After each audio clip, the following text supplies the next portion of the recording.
வளமான வேளாண்மைக்கு இன்றியமையாதது நீர். நீரின்றி வேளாண்மை இல்லை. பாசன நீரை சேமிக்க பல வழிகள் உள்ளன.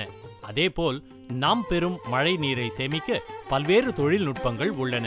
மழை நீரை எந்தெந்த வழிகளில் எல்லாம் சேமிக்க முடியும் என்பதை மிக சிறப்பாக செயல்படுத்தி வருகிறது திருப்பத்தூர் மாவட்டம் தெக்குப்பட்டு கிராமத்தில் இயங்கி வரும் பூமி இயற்கை வள சுற்றுச்சூழல் பாதுகாப்பு மையம் என்ற அமைப்பு.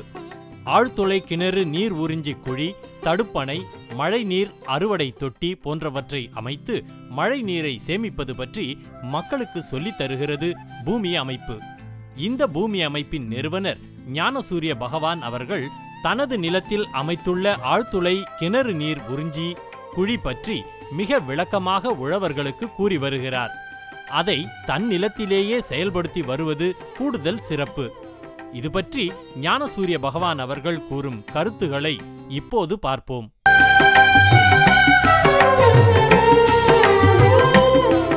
உலகத்தில் அதிகமான மழை பெறக்கூடிய இடம் இந்தியாவில் தான் இருக்குது. நம்ம எல்லாருக்கும் தெரியும், சிரபுஞ்சி என்ற இடத்துல தான் உலகத்தில் அதிகமான மழை பெய்யுது. சிரபுஞ்சி மேகாலயாவில் இருக்குது. அங்கே கிடைக்கக்கூடிய மழை பார்த்திங்கன்னா கிட்டத்தட்ட 11,400 சொச்சம் மில்லிமீட்டர் ஒரு வருஷத்தில் ஆண்டு சராசரி மழையாக நமக்கு கிடைக்குது. இப்போ பார்த்திங்கன்னா அந்த இடம் மாறி போச்சு. மேகாலயாவில் வந்து சிரபுஞ்சிலேருந்து மாசின்ராம் அப்படின்ற இடத்துக்கு வந்து உலகத்தில் அதிகமாக மழை பெய்யக்கூடிய பகுதியாக மாறிவிட்டது. அதில் 11,872 மில்லிமீட்டர் மழை பெறக்கூடிய இடமாக அது இருக்குது. நான் ஏன் இந்த கணக்கை சொல்கிறேன் அப்படின்னு கேட்டிங்கன்னா, உலகத்தில் மழை அதிகமாக பெறக்கூடிய பகுதி இந்தியாவில் தான் இருக்குது. ஆனால் அந்த பகுதியில் இந்த மழை அல்லது நீர் தட்டுப்பாடு வந்து கோடை காலத்தில் இருக்குது. சிரபுஞ்சிலேயே பார்த்திங்கனாக்கா கோடையில் வந்து அந்த சிரபுஞ்சியினுடைய அடிவாரத்திலேருந்து தண்ணி மேலே வருது. ஒரு குடம் தண்ணி 10 ரூபா கொடுத்து வந்து வாங்குகிறாங்க. கோடையில் தண்ணீர் பஞ்சம் எங்கே இருக்குது? உலகத்தில் அதிகமாக மழை பெய்யக்கூடிய இடத்துலையே இருக்குது. இன்னொரு முக்கியமான செய்தி வந்து, அந்த மழையை வந்து அறுவடை செய்வதற்கான அந்த தொழில்நுட்பத்தை சரியாக கடைபிடிக்கிறதுக்கு வந்து உதவி செய்யக்கூடிய நாடு எதுன்னு கேட்டிங்கன்னா இஸ்ரேல். இஸ்ரேல் நாட்டில் இருக்கக்கூடிய விஞ்ஞானிகள் சிரபுஞ்சியில் எப்படி மழையை அறுவடை செய்ய வேண்டும் என்று சொல்லிக் கொடுக்கிறார்கள். யோசனை பண்ணி பாருங்கள், உலகத்தில் அதிகமாக மழை பெய்யக்கூடிய ஒரு பகுதியில் தண்ணீர் தட்டுப்பாடு இருக்குது. ஆனால் வருஷத்தில் 11,444 மில்லிமீட்டர் ஆண்டு சராசரியாக மழை பெறக்கூடிய சிரபுஞ்சியில் இஸ்ரேல் நாடு வந்து மழை அறுவடையை சொல்லித் தருகிறது. இஸ்ரேல் நாட்டில் எவ்வளோ மழை கிடைக்குது யோசனை பண்ணணும்ல. 200லேருந்து 300 மில்லிமீட்டர் வருஷத்தில் ஆண்டு சராசரி மழையாக பெறக்கூடிய அளவு வந்து பார்த்திங்கன்னா 200லேருந்து 300 மில்லிமீட்டர். சில இடங்களில் 20லேருந்து 30 மில்லிமீட்டர் மழை கூட கிடைக்குதுங்க. இப்போ இந்த சூழலில் இஸ்ரேல் வந்து நமக்கு மழை அறுவடையை சொல்லித் தருகிறது சிரபுஞ்சியில். இதை ஏன் நான் இப்போ சொல்கிறேன் அப்படின்னு கேட்டிங்கன்னா, உண்மையாக மழை அறுவடையை சரியான முறையில் செய்கிறதுனால தான் இன்றைக்கி உலகத்தில் வந்து விவசாயத்தை பொறுத்தவரையிலும் முதல் நிலையில் இருக்குது இஸ்ரேல் நாடு. ஆகையினால் அந்த மழை அறுவடையை பல்வேறு முறையில் எப்படி செய்கிறோம் அப்படின்றதுல தான் இருக்குது நம்முடைய நீரை வந்து நம்ம எப்படி பயன்படுத்துகிறோம் சரியான முறையில் அப்படின்ட்டு. இப்போ நீங்கள் எனக்கு பின்னாடி பார்க்குறது பார்த்திங்கன்னா ஆழ்துளை நீர் உறிஞ்சி குழின்னு பேர் இதுக்கு. இந்த இடத்துல நாங்கள் வந்து ஒரு போர் போட்டோம். அந்த போருடைய ஆழம் வந்து எவ்வளவு அப்படின்னு கேட்டிங்கன்னா, அந்த ஆழ்துளை கிணறுடைய ஆழம் வந்து 370 அடி. ஒரு வருஷம் நல்லா போச்சு, நிறைய தண்ணி வந்தது, எங்கள் தோட்டத்துக்கெல்லாம் பாய்ச்சிக்கிட்டோம். ஆனால் ஒரு வருஷம் கழிச்சோடனே அதில் தண்ணி தட்டுப்பாடு வந்து சுத்தமாக வறண்டு போச்சு. அதனால் என்ன செய்யலாம் அப்படின்ற மாதிரி யோசனை பண்ணோம். அதுக்கு பிற்பாடு அந்த இடத்துல ஒரு நீர் உறிஞ்சி குழியை அமைச்சோம். அந்த போருக்கு பக்கத்தில் பார்த்திங்கன்னா ஒரு நீர் உறிஞ்சி குழி அமைச்சோம். அந்த நீர் உறிஞ்சி குழியினுடைய நீளம் வந்து 47 அடி, ஆழம் வந்து 8 அடி, அகலம் வந்து 7 அடி. இப்போ நீங்கள் பார்க்கலாம், அந்த குழியில் வந்து நாங்கள் என்ன பண்ணியிருக்கோம் அப்படின்னு கேட்டிங்கன்னா, 8 அடி ஆழமுள்ள அந்த குழியில் அடியில் வந்து கிட்டத்தட்ட வந்து ஒரு 70 பங்குக்கு வந்து உடைந்த செங்கல் ஜல்லிகளை அடுக்கியிருக்கோம். அதுக்கு மேலே வந்து 1.5 ஜல்லி, அதுக்கு மேலே 3/4 ஜல்லி, அதுக்கு மேலே மணல். இப்போ அந்த குழியில் வந்து கிட்டத்தட்ட 1.5லேருந்து 2 அடி பள்ளம், வேறு எதுவும் போடலை அதில். அப்போ அந்த மாதிரி அந்த நீர் உறிஞ்சி குழியை அமைத்து அது வச்ச பிற்பாடு பார்த்திங்கனாக்கா உடனடியாக ஒரு 6 மாதத்துக்குள்ளே நல்ல மழை பெஞ்சுது. அந்த மழை காலத்தில் நாங்கள் இன்னொரு காரியத்தையும் பண்ணோம். இந்த நீர் உறிஞ்சி குழியை அமைச்சதோடு அப்படியே விட்டல, எங்களுடைய நிலத்தில் இருக்கக்கூடிய, அதாவது மற்ற மழை பெய்யக்கூடிய சமயத்தில் மழை பெஞ்சதுன்னா அதிகப்படியாக அந்த நீர் வடிஞ்சி வரும்பொழுது இந்த குழியில் வந்து விழும்படியான ஒரு ஏற்பாடை நாங்கள் பண்ணியிருந்தோம். ஆகையினால் அந்த மழையில் இந்த நிலம்ன்றது பெரிய நிலப்பரப்பு கிடையாது. இதனுடைய அளவே பார்த்திங்கன்னா 1 ஏக்கரும் 41 சென்ட்டு தான். அதில் பெய்யக்கூடிய மழை எல்லாமே அதையெல்லாம் இந்த குழியில் வந்து விழுமாறு செய்தோம். ஆச்சரியமான செய்தி வந்து என்னன்னு கேட்டிங்கன்னா, இந்த மழைக்காலம் முடிகிறதுக்குள்ளேயே இந்த போர்வெல் மறுபடியும் வேலை செய்ய ஆரம்பிச்சிடுது. ஆகையினால் இப்போ இந்த மாதிரி நீர் உறிஞ்சி குழிகளை போர்வெல்லில் அமைக்கலாம். போர்வெல்லுக்கும் பக்கத்தில் வந்து இந்த நீர் உறிஞ்சி குழியை அமைச்சிருக்கோம். இதில் மழை காலத்தில் பெய்யக்கூடிய மழை அத்தனையும் வந்து என்ன பண்ணுது, அது அந்த குழியில் சேமித்து அதுக்கு கீழே அக்யூஃபர், வாட்டர் அக்யூஃபர் என்று சொல்லக்கூடிய அந்த நீர் ஆதாரம் இருக்கக்கூடிய இடத்துல வந்து அந்த தண்ணியெல்லாம் போய் சேகரமாகுது. அப்போ அந்த மாதிரி அந்த நீரகத்தில் போய் சேரும் பொழுது அந்த தண்ணி வந்து என்ன ஆகுதுன்னு கேட்டிங்கன்னா, தொடர்ச்சியாக அந்த நீர் ஊற்று வந்து அங்கே இருக்கக்கூடிய ஒரு வாய்ப்பு இருக்கிறதுனால வந்து என்ன ஆகுதுன்னு கேட்டிங்கன்னா, இப்போ கிட்டத்தட்ட ஒரு 3 ஆண்டுகளுக்கு மேலே வந்து இந்த போர்வெல்லில் இந்த நீர் தண்ணி வந்து வந்துக்கிட்டே இருக்குது. இதை வந்து நாங்கள் தோட்டத்துக்கு பயன்படுத்திகிட்டு இருக்கோம். அதனால் இந்த நீர் உறிஞ்சி குழியை அமைக்கிறது போர்வெல்லில் அமைக்கலாம், அதே மாதிரி கிணறுகளில் கூட இந்த மாதிரி நீர் உறிஞ்சி குழிகளை அமைக்கலாம். இன்னொரு இடத்துல நாங்கள் கிணற்றில் வந்து எப்படி நீர் உறிஞ்சி குழி அமைக்கிறது அப்படின்றத கூட பல இடங்களில் நாங்கள் பண்ணியிருக்கோம். அதையும் நம்ம பார்க்கலாம். இப்போ நீங்கள் முக்கியமாக கவனம் செலுத்த வேண்டியது முக்கியமாக வந்து என்னன்னு கேட்டிங்கன்னா, இந்த போர்வெல்லில் இந்த மாதிரி உலர்ந்து போன அல்லது வறண்டு போன நீர் போர்வெல்லில், ஆழ்துளை கிணறுகளில் இந்த மாதிரி அதுக்கு அருகாமையில் வந்து இந்த மாதிரி ஒரு நீர் உறிஞ்சி குழியை அமைக்கிறது மூலமாக நம்ம வந்து மறுபடியும் வந்து அந்த போர்வெல்லை வந்து செயல்பட வைக்கலாம். மறுபடியும் அதில் வந்து தண்ணீரை வந்து கொண்டு வர்றதுக்கு வாய்ப்பு உண்டு என்பதை சொல்லுவதற்காக தான் இந்த நீர் உறிஞ்சி குழியை ஏற்பாடு செய்திருக்கிறோம். காற்றுள்ள போதே தூற்றிக்கொள் அப்படின்றது தமிழ் பழமொழி. அந்த மாதிரி மழை வரும்போதே பிடித்துக்கொள் என்பதை புது மொழியாக நாம் கொள்ள வேண்டும். இல்லைன்னா நம்ம தண்ணி பிரச்சனையை தீர்க்க முடியாது. இப்போ இந்த மழை வந்து எவ்வளவு அதிகமாக நமக்கு வந்து கிடைக்குது அப்படின்றத பற்றி நம்ம பார்த்தோம். நம்ம உலகத்தில் அதிகமான மழை பெறக்கூடிய பகுதி நம்ம இந்தியா தான். சிரபுஞ்சி, மான்சிராம், இங்கே தான் மழை அதிகமாக கிடைக்குதுன்னு பார்த்தோம். ஆனால் அதே சமயத்தில் ஒரு பக்கம் மழை அதிகமாக கிடைக்குது, இன்னொரு பக்கம் பார்த்திங்கன்னா தண்ணி பஞ்சம் அதிகமான அளவுக்கு இருக்குது. இதுக்கு காரணம், முக்கியமான காரணம் வந்து என்னன்னு கேட்டிங்கன்னா, மழை பெய்தால் மட்டும் பத்தாது. மழை காலத்தில் எந்த அளவுக்கு முடியுமோ அந்த அளவுக்கு வந்து அந்த தண்ணீரை வந்து சேகரம் செய்ய வேண்டும். இப்போ கூட சமீபத்தில் பார்த்திங்கன்னா, இந்த வருஷத்தில் பெய்த மழை எனக்கு தெரிஞ்சு 20 வருஷத்தில் வேறு எப்பயுமே பெய்யலை. அந்த அளவுக்கு மழை பெய்தது. நகர்ப்புறங்கள்லாம் வெள்ளக்காடாச்சு, அவ்வளோ தண்ணி வந்தது. அந்த தண்ணியெல்லாம் எங்கே போச்சு? எல்லா தண்ணீரும் கடலை போய் சேர்ந்தது.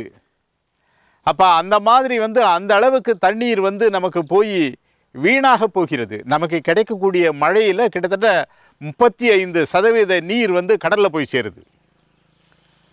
17.5% வந்து நமக்கு வந்து மண்ணுக்குள்ளே போகுது. நம்ம அதிகப்படியாக நம்ம பயன்படுத்தக்கூடிய நீர்ன்றது 7.5% என்று சொல்லுகிறார்கள். ஆகையினால் நம்ம என்ன செய்யணும் அப்படின்னு கேட்டிங்கன்னா, ஒவ்வொருத்தரும் இந்த மழையை எப்படி அறுவடை செய்யணும் அப்படின்றத பார்க்கணும். இப்போ உதாரணத்துக்கு இப்போ நீங்கள் பார்க்கறது பார்த்திங்கன்னா, இங்கே நீர் அறுவடை தொட்டியை நீங்கள் பார்க்குறீங்க.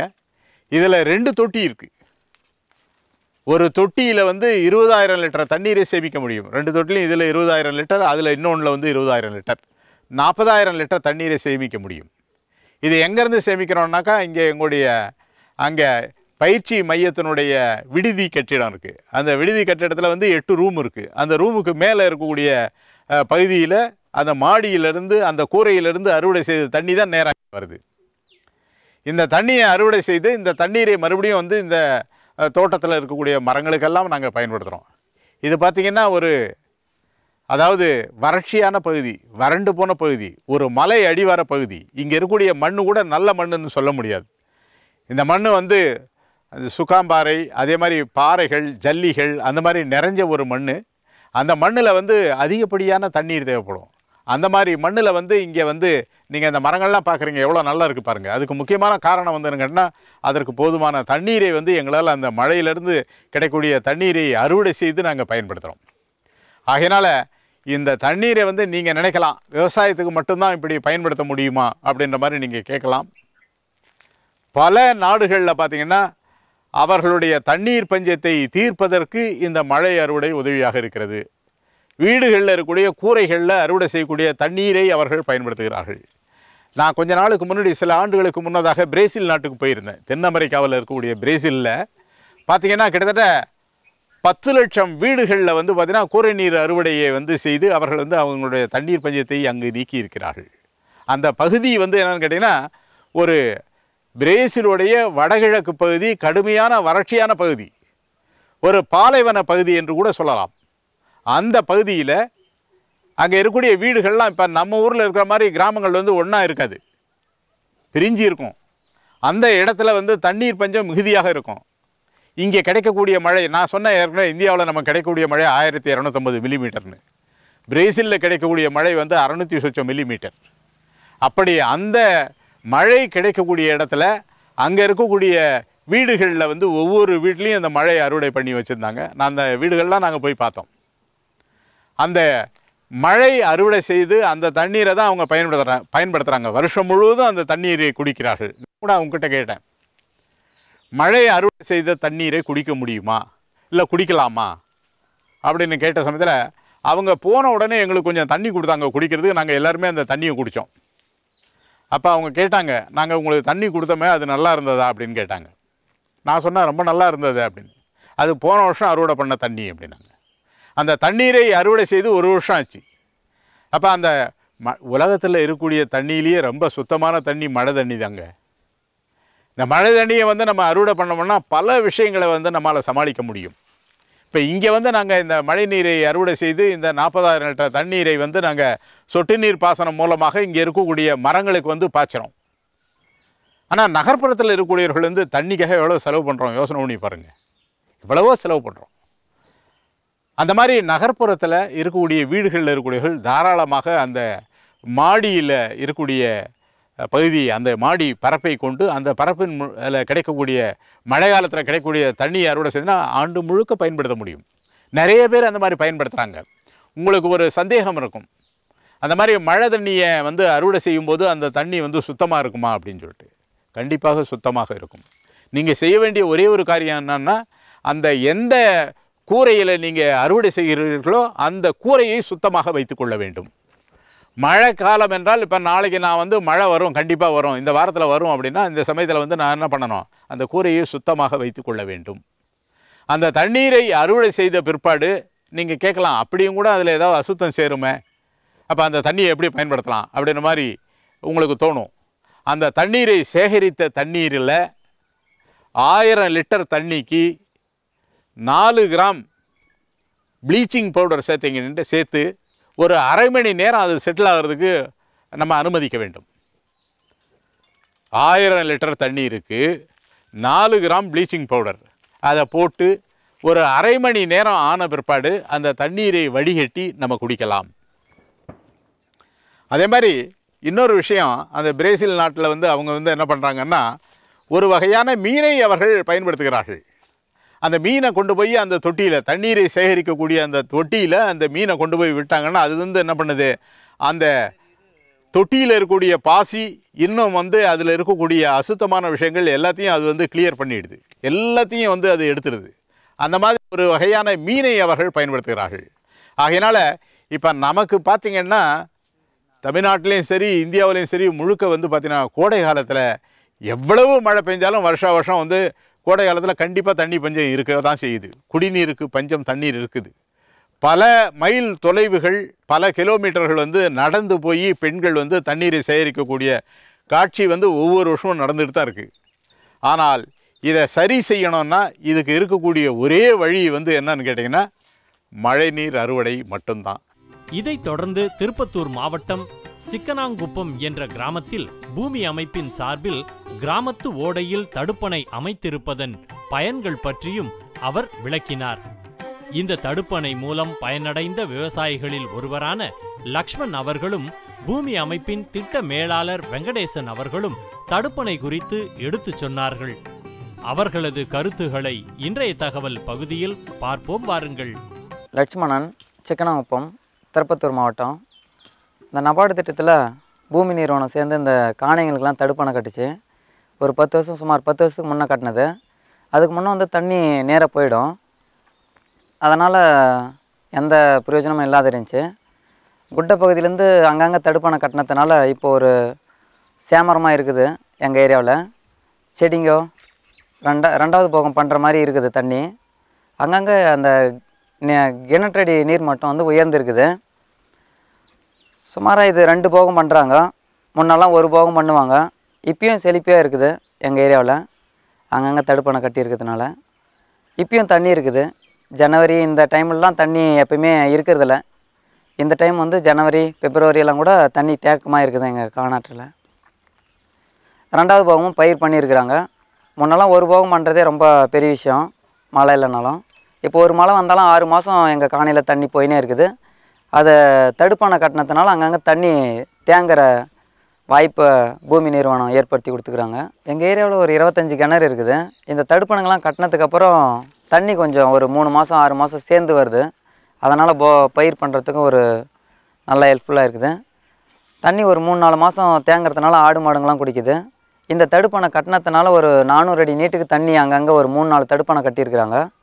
ஒரு 3 கிலோமீட்டர் நிற்காத தண்ணி ஏரிக்கு நேராக போயிடும். இப்போ தடுப்பணை அங்கங்கே கட்டிக்கிறதுனால ஒரு 400 அடி நீட்டுக்கு தண்ணி ஒரு 3 மாதம் 4 மாதம் தேங்குது. அதனால் மாடுங்க ஆடுங்கள்லாம் தண்ணி குடிக்குது. இது அந்த ஏரியாவில் நபார்டு திட்டம் செயல்படுத்தினது பூமி நிறுவனம் கட்டினதுனால எங்களுக்கு ரொம்ப ஹெல்ப்ஃபுல்லாக இருக்குது. வணக்கம், என்னுடைய பேர் வந்து வெங்கடேசன். நான் வந்து பூமி நிறுவனத்தில் வந்து நீர்வழி பகுதி திட்டத்தில் வந்து மேலாளராக வந்து பணியாற்றிட்டு வரேன். இப்போ நாம் இருக்கிற இடத்துக்கு பேர் வந்து சிக்கனாங்குப்பம். இந்த சிக்கனாங்குப்பத்தில் வந்து பூமி நிறுவனத்தின் மூலமாக செயல்படுத்தப்படுற நீர்வழி பகுதி மேம்பாட்டு திட்டம், நபார்டு வங்கி நீர்வழி பகுதி மேம்பாட்டு திட்டம் வந்து கடந்த 2005லேருந்து 2010 வரை வந்து நீர்வழி பகுதி மேம்பாட்டு திட்டம் இந்த பகுதியில் வந்து பூமி நிறுவனத்தின் மூலமா வந்து செயல்படுத்திட்டு வரோங்க. அந்த நீர்வழி பகுதி மேம்பாட்டு திட்டத்தில் வந்து நீர்வளத்தை பாதுகாக்கிறதுக்கும் மண் வளத்தை வந்து பாதுகாக்கிறதுக்கும் வந்து நிறைய திட்டப்பணிகளை வந்து இந்த நீர்வழி பகுதி திட்டத்தில் வந்து செஞ்சுட்டு இருக்கிறோங்க. அதில் வந்து முக்கியமாக வந்து பார்த்தீங்களான்னா வந்து மழைக்காலங்களில் வந்து நம்ம வந்து மழை தண்ணியை சேமிக்கிறதுக்காக வந்து சிறு சிறு வந்து சிமெண்ட் தடுப்பணையை வந்து இந்த பகுதியில் வந்து கட்டியிருக்கிறோங்க. இந்த ஓடையில் வந்து பார்த்தீங்களான்னா வந்து அதுக்கு முன்னாடி வந்து ஒரே ஒரு செக் டேம் கூட இருக்காது. எந்த தடுப்பணையும் வந்து இந்த பகுதியில் வந்து இல்லை. 2008, 9, 10 வந்து நாம் வந்து பார்த்தீங்களான்னா இந்த நீர்வழி பகுதி திட்டத்தில் வந்து ஏறக்குறைய வந்து ஒரு 9 தடுப்பணைகளை வந்து சிறு சிறு சிமெண்ட் தடுப்பணையை வந்து கட்டியிருக்கிறோங்க. இந்த ஓடையில் வந்து 3 சிமெண்ட் தடுப்பணை வந்து நம்ம வந்து கட்டியிருக்கிறோங்க. அதனால் இப்போ வந்து பார்த்திங்களான்னா மழை காலத்தில் வந்து தண்ணி வந்து பார்த்திங்களான்னா மழை பெய்யும் போது இந்த பகுதி மேடான பகுதியிலேருந்து தண்ணி வந்து இங்கே நிற்க வைக்கிறதுக்கு மழை பெய்யும். மழை பெஞ்சோடனே எல்லா தண்ணியும் வந்து கீழ்ப்பகுதியில் இருக்கிற வந்து ஏரிக்கு தான் வந்து தண்ணி வந்து போயிடும். அதனால் இங்கே வந்து நிற்க வைக்கிறதுக்கு இடமும் இல்லை, நிற்க வைக்கிறதுக்கு உண்டான கட்டமைப்புகளும் எதுவுமே இல்லை. அதனால் மேடான பகுதியில் வந்து தண்ணி வந்து நிற்கிறதுக்கு வந்து வாய்ப்பு இல்லாத இருந்தது. இந்த ஓடையில் வந்து நம்ம வந்து இப்போ வந்து சிறு சிறு தடுப்பணை வந்து ஒரு 3 தடுப்பணை வந்து கட்டியிருக்கிறோங்க. இது கூட வந்து 2009ஆம் ஆண்டு வந்து கட்டின வந்து இந்த தடுப்பணை தான். இந்த தடுப்பணை வந்து பார்த்தீங்களான்னா வந்து ஒரு 8 மீட்டர் நீளத்துக்காக வந்து இந்த தடுப்பணை வந்து நம்ம வந்து கட்டியிருக்கிறோங்க. இதனுடைய இந்த தடுப்பணை கட்டணத்தில் வந்து ஒரு கிலோமீட்ரு டிஸ்டன்ஸில் வந்து பார்த்தீங்களான்னா வந்து ஒரு 16, 17 போர்வெல்லும் ஒரு 10 கிணறும் வந்து இதனுடைய அருகாமையில் வந்து இருக்குது. அதுக்கு முன்னாடி வந்து பார்த்திங்களான்னா இந்த செக் டேம் வந்து கட்டாததுக்கு முன்னாடி வந்து பார்த்திங்களான்னா நல்லா மழை காலத்தில் மட்டும்தான் வந்து அந்த கிணத்துலையோ இல்லை அந்த போர்லேயோ வந்து நீர் மட்டம் வந்து இருக்கும்.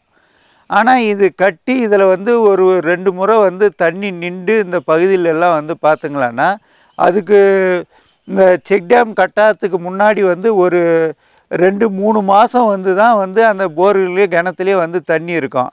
இப்போல்லாம் வந்து பார்த்திங்களான்னா இந்த பகுதியில் 6லேருந்து 7-8 மாதத்துக்கு வந்து நல்ல நீர்வளம் வந்து நீர்மட்டம் வந்து மேலே வந்து இருக்குது. அதனால் முன்ன வந்து பார்த்திங்களான்னா இந்த பகுதியெல்லாம் வெறும் ட்ரையான வறட்சியாக தான் இருக்கும். குடிக்கிற தண்ணி கூட வந்து கஷ்டமாக இருக்கும். இப்போ வந்து பார்த்திங்களான்னா ஒரு போகம் வந்து நெல் பயிர் வந்து பண்ணிவிட்டு அடுத்த போகம் வந்து தண்ணி வந்து கூட வந்து 2வது போகம் வந்து பயிர் பண்ணுறதுக்கு கூட வந்து இங்கே வந்து தண்ணி வந்து போதுமான வந்து தண்ணி வந்து இருக்குது. அதோடு வந்து பார்த்திங்களான்னா இந்த பகுதியில் வந்து எல்லாமே வந்து மானாவாரி வந்து பயிர் பண்ணுறது வந்து எல்லாமே வந்து பண்ணிட்டு இருந்தவங்க இப்போ வந்து எல்லாமே வீட்டுக்கு தேவையான வந்து நெல் வந்து பண்ணுறதுக்கு வந்து இந்த பகுதியில் வந்து ஆரம்பிச்சிட்டாங்க. திரு வெங்கடேசன் அவர்கள் வந்து இந்த ஓடையை பற்றி சொன்னாங்க. அதே மாதிரி இந்த ஓடையில் போட்டிருக்கக்கூடிய தடுப்பணையை பற்றியும் அது எப்போ கட்டணும், என்ன மாதிரியான பயன் அது கொடுக்குது அப்படின்ற மாதிரி விஷயங்கள்லாம் சொன்னாங்க. இது சம்மந்தமாக ஒரு சில கருத்துக்கள் நான் சொல்லலாம் அப்படின்னு நினைக்கிறேன். நீங்கள் பார்த்தீங்கன்னா ஒவ்வொரு கிராமத்துலேயும் இந்த மாதிரி வந்து ஒரு முக்கியமான ஒரு ஓடை இருக்கும். சில இடங்களில் ஒரு ஓடை இருக்கும், சில ஓடங்களில் சின்னதாக 2-3 ஓடைகள் கூட இருக்கும். அந்த ஓடைகளில் எல்லாத்துலேயுமே பெரும்பாலும் பார்த்திங்கன்னா ஏற்கனவே இருக்கக்கூடிய திட்டங்கள், நீர்வழி பகுதி திட்டங்கள் மூலமாக, நபார்டு மூலமாக அல்லது மாநில அரசு மூலமாக, மத்திய அரசு மூலமாக தடுப்பணைகளை நம்ம கட்டியிருக்கோம். ஆனால் இது கட்டின பிற்பாடு ஒரு 5 ஆண்டுகள் அல்லது 6 ஆண்டுகள், இன்னும் சொல்லப்போனால் ஒரு 10 ஆண்டுகளுக்கு வந்து அது வந்து சிறப்பாக இருக்கும். அதுக்கு பிற்பாடு பார்த்திங்கன்னா லேசாக சின்ன சின்ன உடைப்புகள் ஏற்படும். ஆனால் இதை பராமரிக்கிறது ரொம்ப அவசியங்க. முக்கியமாக சொல்லப்போனால் ஒவ்வொரு கிராமத்துலேயும் இந்த மாதிரி ஓடைகளில் இருக்கக்கூடிய தடுப்பணைகள், அதே மாதிரி அந்த கிராமத்தில் இருக்கக்கூடிய பண்ணை குட்டைகள், அந்த கிராமத்தில் இருக்கக்கூடிய கசிவு நீர் குட்டைகள், ஓடைகளில் இருக்கக்கூடிய ஓடை குட்டைகள், இதெல்லாம் அந்த கிராமத்தினுடைய சொத்துக்கள்ங்க. அந்த சொத்துக்களை பராமரிக்க வேண்டியது அந்த கிராமத்தில் இருக்கக்கூடியவர்களுடைய முக்கியமான பொறுப்புங்க. அதனால் எந்த கிராமமாக இருந்தாலும் இந்த மாதிரி தடுப்பணைகள் இருக்குதுன்னா அந்த மழை காலத்தில் வரக்கூடிய தண்ணீரை சேமித்து பயன்படுத்தக்கூடிய அளவில் வந்து இது வந்து ஒரு முக்கியமான விஷயம். அதனால் இதை பராமரிக்க வேண்டிய பொறுப்பு வந்து நம்ம கிராமத்து ஜனங்களுக்கு இருக்குது. அதனால் ஒவ்வொருத்தரும் இந்த தடுப்பணைகளை மற்றும் நீர் ஆதாரங்களை, அந்தந்த கிராமங்களில் இருக்கக்கூடிய நீர் ஆதாரங்களை கண்டிப்பாக நம்ம தவறாமல் பராமரிக்க வேண்டியது நம்முடைய கடமை அப்படின்ற விஷயத்தை மட்டும் நான் உங்களுக்கு சொல்லணும்னு நினைக்கிறேங்க. நன்றி, வணக்கம்.